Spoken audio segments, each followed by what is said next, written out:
नमस्कार साथियों, अभिवादन आप सभी का स्वागत है। ई कचरा और बैटरी अपशिष्ट प्रबंधन के लिए सख्त नियम। देश में 2024-25 में करीब 14 लाख टन ई कचरा उत्पन्न हुआ है। केंद्रीय प्रदूषण नियंत्रण बोर्ड द्वारा ऑनलाइन ई अपशिष्ट ईपीआर पोर्टल विकसित किया गया है, जहां उत्पादकों, निर्माताओं, पुनर्चक्रणकर्ताओं और रिफर्बिशर्स का पंजीकरण अनिवार्य कर ई-कचरे के वैज्ञानिक पुनर्चक्रण के लिए दिशा निर्देश जारी किया गया है। हम जानेंगे क्या होता है बैटरी अपशिष्ट प्रबंधन नियम और ई ई अपशिष्ट, ई कचरा या इलेक्ट्रॉनिक कचरा उन सभी पुराने या खराब इलेक्ट्रॉनिक उपकरणों को कहा जाता है जिनका अब इस्तेमाल नहीं हो सकता। इन उपकरणों में computer, laptop, mobile phone, TV, fridge, air conditioner, microwave और अन्य गैजेट शामिल हैं। भारत सरकार ने 22 अगस्त 2022 को बैटरी अपशिष्ट प्रबंधन नियम 2022 अधिसूचित किए, जिन्होंने पुरानी बैटरी प्रबंधन और हैंडलिंग नियम 2001 का स्थान लिया। इन नियमों का मुख्य उद्देश्य देश में सभी प्रकार की बैटरियों के सुरक्षित और पर्यावरण अनुकूल प्रबंधन को सुनिश्चित करना है।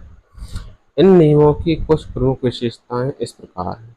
विस्तारित उत्पादक उत्तरदायित्व, यह इन नियमों का सबसे महत्वपूर्ण पहलू है। इसके तहत बैटरी निर्माताओं, जिसमें आयातक भी शामिल हैं, को उनके द्वारा बाजार में लाई गई बेकार बैटरियों को एकत्र करने, उनका पुनर्चक्रण, रिसाइक्लिंग करने या नवीनीकरण करने की जिम्मेदारी दी गई है। सभी बैटरियों को कवर करना।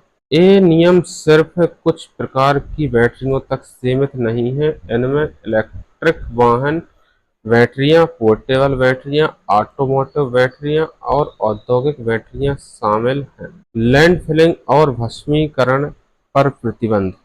नियमों के अनुसार बेकार बैटरियों को लैंडफिल में फेंकना या उनका भस्मीकरण करना पूरी तरह से प्रतिबंधित है। पुनर्चक्रण और नवीनीकरण। नियमों का लक्ष्य है कि बैटरियों से निकलने वाले खतरनाक पदार्थों जैसे सीसा, पारा, कैडमियम को पर्यावरण में जाने से रोका जाए और उनसे मूल्यवान खनिजों जैसे लिथियम, कोबाल्ट, निकेल को पुनः प्राप्त किया जाए। इससे एक चक्रीय अर्थव्यवस्था, सर्कुलर इकोनॉमी को बढ़ावा मिलता है और खनिजों के आयात पर निर्भरता कम होती है। डिजिटल ट्रैकिंग प्रणाली। इन नियमों के तहत बैटरी के जीवन चक्र की निगरानी के लिए एक डिजिटल ट्रैकिंग प्रणाली स्थापित की गई है। स्थानीय संग्रहण केंद्र।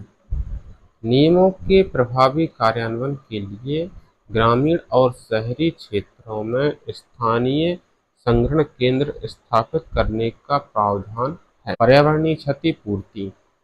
नियमों का उल्लंघन करने वाली इकाइयों पर पर्यावरणीय क्षतिपूर्ति का प्रावधान है। इस प्रकार एकत्र की गई राशि का उपयोग उन बैटरियों के प्रबंधन में किया जाता है जो एकत्र नहीं हो पाई हैं। इन नियमों का उद्देश्य न केवल पर्यावरण को खतरनाक पदार्थों से बचाना है, बल्कि देश में बैटरी पुनर्चक्रण के एक औपचारिक और संगठित क्षेत्र का निर्माण करना भी है। अभी के लिए बस इतना ही। यदि आप हमारे चैनल पर नए हैं तो चैनल को सब्सक्राइब कर लीजिए, वीडियो को लाइक कीजिए और हमारी जानकारी को अपने दोस्तों के साथ साझा करना मत भूलिए। Thank you.